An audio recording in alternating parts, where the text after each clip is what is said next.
Sumainyo ang kapayapang ibinibigay ng Diyos. Ako ang inyong Inang Maria, na laging nananawagan sa aking mga anak na patuloy sa pananalangin at huwag huminto. Sapagkat ang taong nagnanais ng kapayapaan ay hindi titigil sa paghingi at sa pagtawag sa Diyos. Kaya't ako na inyong Inang Maria ay laging maniligluhod sa inyong lahat. At ang bawat panalangin ninyo ay ipapamanhid luhod-ludi sa Diyos na lumikha ng lahat. Aking mga anak, batid ng Diyos ang lahat ng magaganap.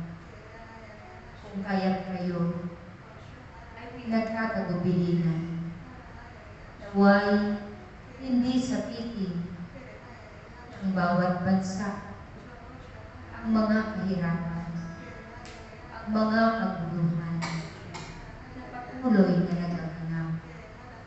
Kaya't kayo na narito, kayong mga tagapaglingkod ng bawat templo, gayon din ang bawat komunidad na tinitipo ng Diyos. Patuloy kayong manalangin at humingi ng awa at habag sa Diyos. Nanawa ang panalangin ng bawat isa ay magkabuklod upang dinggin ng Diyos ang kahilingan nilang lahat. Kaya't aking mga anak, ako'y patuloy na humihingi sa Diyos ng bawat tagapaglingkod ay palakasin at pagalingin ng Diyos sapagkat napakahalaga ng bawat araw na itinatalaga ninyo sa pananalangin, sa paghingi ng kapayapaan sa Diyos na makapangyarihan sa lahat. Aking mga anak, ang panahong ito ay panahon na kung saan ang bawat lingkod ay susubukin. Kung kaya't huwag kayong magpatalo sa mga pagsubok na ito. Naway hindi ang karamdaman at ang kahirapan ang magpapahiwalay sa inyo sa Diyos. Pagkos, ito ang maging daan upang patuloy kayong lumapit at kumapit sa Diyos. Huwag kayong lumingon sa inyong pakikipagtipan sa Diyos, sapagkat ang pakikipagtipan ninyo ay may kapalit na gantimpala sa bawat isang tapat at mayroong kababaang loob na sumusunod sa kanyang kalooban. Ako na inyong Inang Maria ay laging mananalangin at lagi ninyong kasama sa bawat pananalangin ninyo ng banal na Santo Rosario. Aking mga anak, naway taglayin ninyo ang mga pangako ng nakasaad sa Rosario ito, na nawa sa inyong pananalangin kayo'y hindi manghinawa. Bagkos sa bawat araw, ito ay inyong kasabihan, sapagkat ang pananalangin nito ay binibigkas ninyo ang bawat buhay ng Diyos na naging tagapagligtas ng sanlibutan.